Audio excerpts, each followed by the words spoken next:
Hello, c'est HR, votre chroniqueur. Alors vous avez vu ma tenue, forcément ambiance mafia. Pourquoi? Parce que tout simplement, je vais vous parler du dernier film avec Robert De Niro, The Alto Knights. C'est un pur film dans la tradition du genre, concernant les films sur la mafia. Avec en rôle titre, Robert De Niro, qui dans ce film interprète les deux premiers rôles.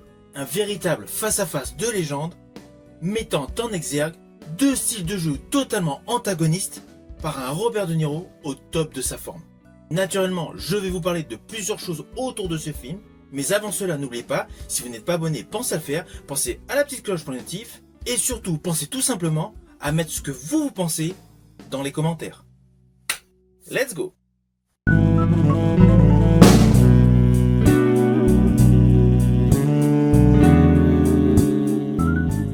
Alors je vais commencer par les détails techniques de The Alto Knights, réalisé par Barry Levinson.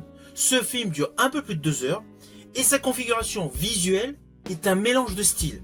Il y a un côté film classique des années 50, mais un côté reportage où on a l'impression que l'acteur Robert De Niro s'adresse directement à vous dans la salle.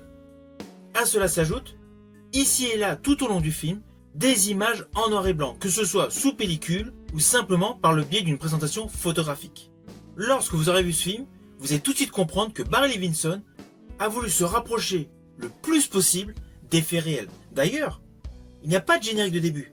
Il y a juste un bandeau inspiré de faits réels. Et après, l'histoire de ce film débute. D'ailleurs, voici le pitch.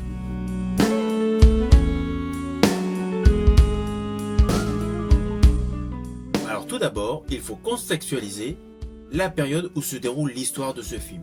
Nous sommes en plein cœur des années 50 et nous découvrons la rivalité de deux chefs de la mafia italo-américaine à New York. Il s'agit de Vito Genovese et Frank Costello.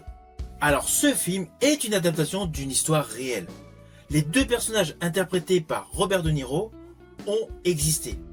Et malgré le conflit qu'ils ont eu pour diriger la mafia italienne à New York, ils étaient auparavant des amis.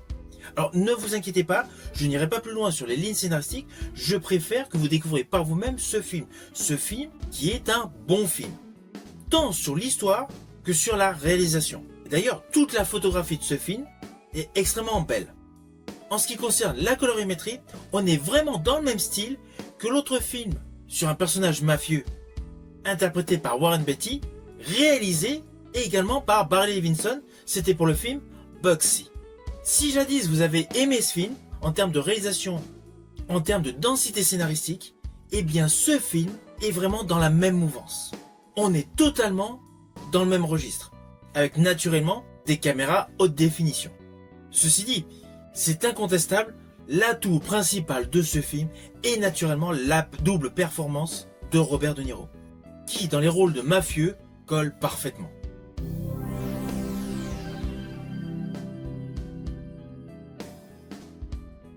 Alors tout au long de sa carrière, Robert De Niro a souvent joué des rôles de mafieux.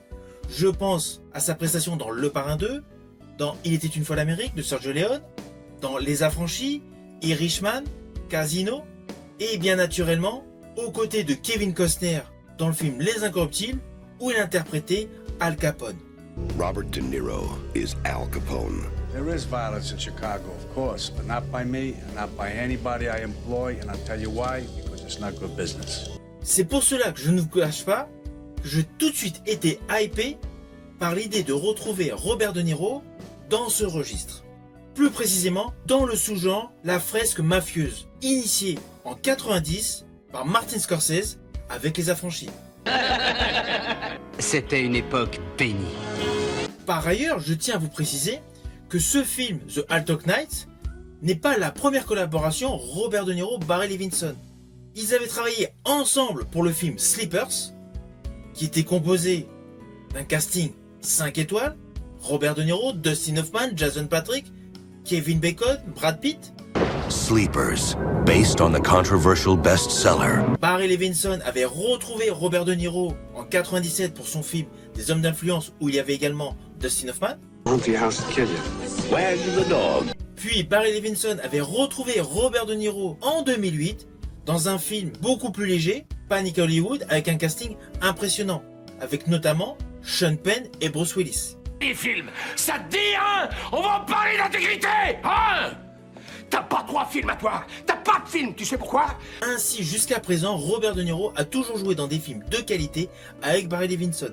Et ce film, The Alto Knights, est selon moi un level supérieur. C'est vraiment un film incontournable. Autour de Robert De Niro, il y a un casting de qualité. Je pense notamment à Debra Messing, qui interprète Bobby Costello, la femme du personnage Costello. Son rôle est totalement différent de ce que vous avez pu voir auparavant dans sa filmographie. Je pense notamment à Searching, sorti en 2018. Tout comme le personnage interprété par Catherine Narducci, Anna Genovese. Son rôle est parfaitement interprété. Alors pour la petite histoire, cette actrice, Catherine Narducci, avait déjà joué aux côtés de Robert De Niro, dans un film où il était question de mafia. C'était Il était une fois le Bronx, réalisé par Robert De Niro. Film qui a pour le titre original A Bronx Tale. A Bronx Tale. Outre le fait d'avoir joué dans ce film de 93, réalisé par Robert De Niro, elle avait retrouvé l'acteur Robert De Niro en 2019 pour Irishman de Martin Scorsese.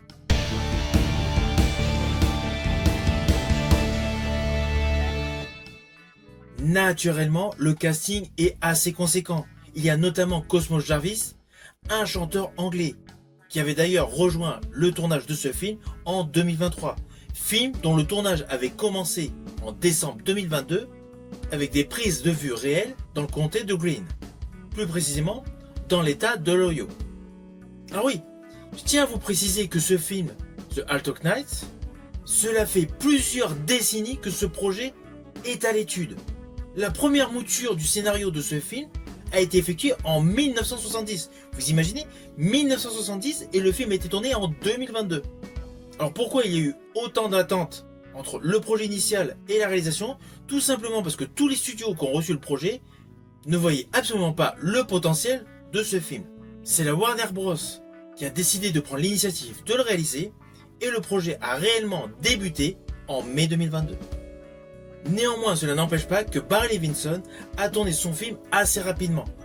Et comme c'est un réalisateur de talent, cela donne un produit de qualité. Alors oui, il y en a certains, je pense, dans les critiques qui vont dire qu'il y a un petit côté clownesque par rapport à une des compositions de Robert De Niro. Mais le petit côté décalé pour l'un de ses personnages est plutôt truculent. Cela donne une réelle diversité sur ces deux protagonistes mafieux.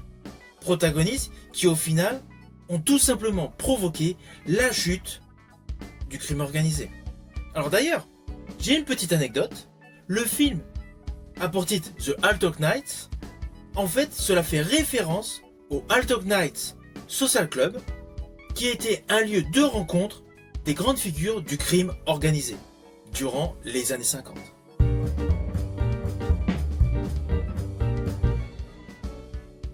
Alors attention à ce que je vais vous dire, cela s'apparente à des spoils, mais c'est léger. C'est principalement 3 séquences que j'ai particulièrement appréciées. Alors oui, tout le film je l'ai apprécié, mais ces 3 séquences ont un côté qui m'a vraiment hypé. La première nous présente un des personnages mafieux interprété par Robert De Niro, préparant un plat, précisément des saucisses, dans une maison très modeste, très rudimentaire, pour faire croire qu'il est bien loin du milieu de la mafia. Tout ce plan séquence, je l'ai particulièrement apprécié car il est extrêmement simple mais efficace. Le deuxième plan séquence que je vais vous parler, c'est lorsque un des personnages interprétés par Robert De Niro est interrogé. Cela m'a fait radicalement penser à un ancien film porté par Robert De Niro, La Liste Noire. Ayant jadis apprécié ce film, forcément, cette séquence, je l'ai appréciée.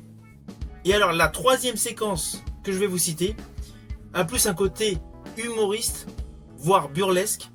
C'est le coup des voitures sur le terrain boueux d'une certaine ferme. Vous allez voir, c'est assez amusant. Vous voyez, ce n'était pas du tout des spoils de folie. Alors au final, naturellement, c'est un film que je vous invite à découvrir. Certes, il est essentiellement pour les aficionados des performances de Robert De Niro dans le sous-genre des fresques mafieuses. Mais cela n'empêche pas que ce film de Barry Levinson peut plaire à davantage de public. La qualité est là, le jeu d'acteur de Robert De Niro est là, et le rythme narratif vous fait totalement oublier que le film dure plus de 2 heures. Si vous avez aimé ma vidéo, n'oubliez pas, petit pouce vers le haut, pensez au partage. Quant à moi, je vous dis à bientôt pour une prochaine vidéo.